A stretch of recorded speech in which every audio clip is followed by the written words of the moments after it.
One. Right. So, in case you just joined, you're listening, watching the Alien Spaceship with myself, Emmy Hikins, and Me, Trevor Gear. our wonderful guest on the show today. Yeah. Phantom. Right. So in case in case you've just joined us and you're wondering what you've just tuned into, it's the Alien Spaceship. So this is what happens on the Alien Spaceship. Right. So carry on. Absolutely. Well, I was going to also ask you, Phantom, about what you actually do, and that's a lawyer, a barrister. And I assume that where you practice in Nigeria, it presumably is a similar system to what we have here in Britain. Yes. So my first question would be, I mean, I presume you're a criminal barrister, you defend or you prosecute. How do you cope when somebody you believe is guilty and yet you're asked to defend them? Well, I have defended, I won't lie to you, I have defended a lot of criminals, right? Really? The only criminal I have not defended, I would not defend, is a rapist or an abuser or a pedophile. But every other person, I would defend you. I believe we should give everyone, should I say, a fair hearing, right? It's Yeah. like the law says that we should um,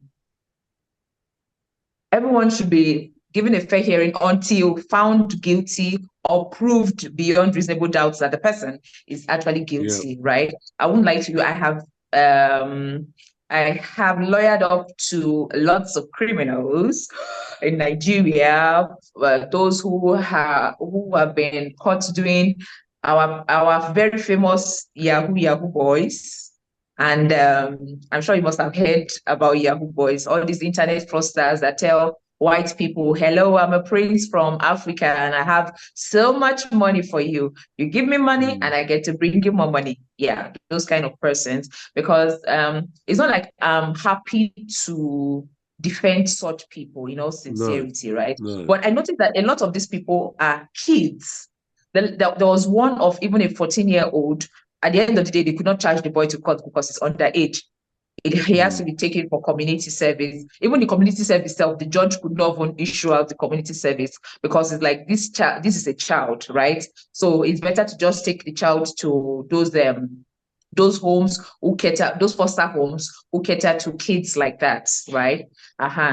Because fine, I'm not alluding poverty to committing crimes, right? But most of these so-called Yahoo boys come from very, very impoverished homes, extremely impoverished homes, and the parents goad them towards this life of crime. In fact, they take their kids to persons who learn this Yahoo, who teach them this Yahoo, and all because, okay, I cannot afford rice and beans. So let my child learn how to do these things. So it's just to press computer. Some of the parents are the ones who buy the laptops, who buy the phones. Yeah. Which is a very, very terrible thing to do, right? But then here we are. We have been up and about, in and out, doing it for a while. And get those out who we can get on fine, those who can give community service, we get to give them community service, those who can give a lesser jail term, like 6 months, a year, 8 months, then they go for it, or like having to spend their whole lifetime in jail. Because I actually believe in correctional punishment. I don't believe just tossing people to jail, except they actually deserve it, right? So if they actually deserve it, fine, why not? But correctional, at least let them get to do work with their hands, because sometimes you send them to jail, they come back and they are hardened. Imagine sending an 18-year-old boy, 19-year-old to a jail where you keep those 50 years old, 70 years old chronic criminals. So it's better to just send those ones, let them pay a fine, they learn their lessons, they try not to do that again, right? Or do community service, sweep the bridges, clear the grasses in those courthouses, do things for kids, do things for charity, go sensitization, tell kids that, hello, I've been there, I'm back. I'm not supposed to do this, but I've learned my lesson. Those kind of programs, I feel, well, at least Jesus saved the dying criminal on the stake. So who am I not to help a criminal who is willing to change? I mean, are those programs successful? The rehabilitation programs in the community, are they successful? Yes, they are actually. They are. Good. It's good, yeah. Now, there's something that I noted, right? And I noted it because I've heard a comedian talk about it. And he talked about it in a joking way. And these are no joking matters when it comes to crime, right? So we don't joke with crime. But it's something that I noted that you made mention of. You said you would defend the criminals, right? But where you draw the line, right? And correct me if I'm wrong. Where you would draw the line is rapists and child abusers. Yes. And we support. Correct. Yeah, and we support you with that. We don't. It's a really bad crime against humanity, against the society. But, however, I've noticed that you've now placed that on top of, say, murderers or serial killers, people that would actually take a life. Why is that? Why do you?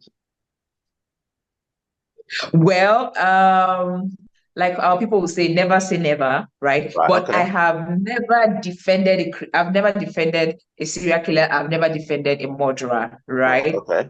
Maybe because I've never had the opportunity to. Yeah. Fine. There was one I was briefed of once upon a time by a group of teenagers. They burgled someone's house. Yeah. And they never intended killing the person, but they used the machetes on the man. The man has high blood pressure issues, right? And so the man, I think he had an attack. So, but they did not know what to do. They just watched him. They thought he was playing pranks. So and that was how he died. Before they could call the police, they were the ones that called the police. They didn't call the police. They called the neighbors that this man is dying. This man is dying. Oh, you understand? But then what they were being called for: attempted murder, armed robbery, burglary. Right? I was called into the matter, but why I did not finish the briefing was because I was ill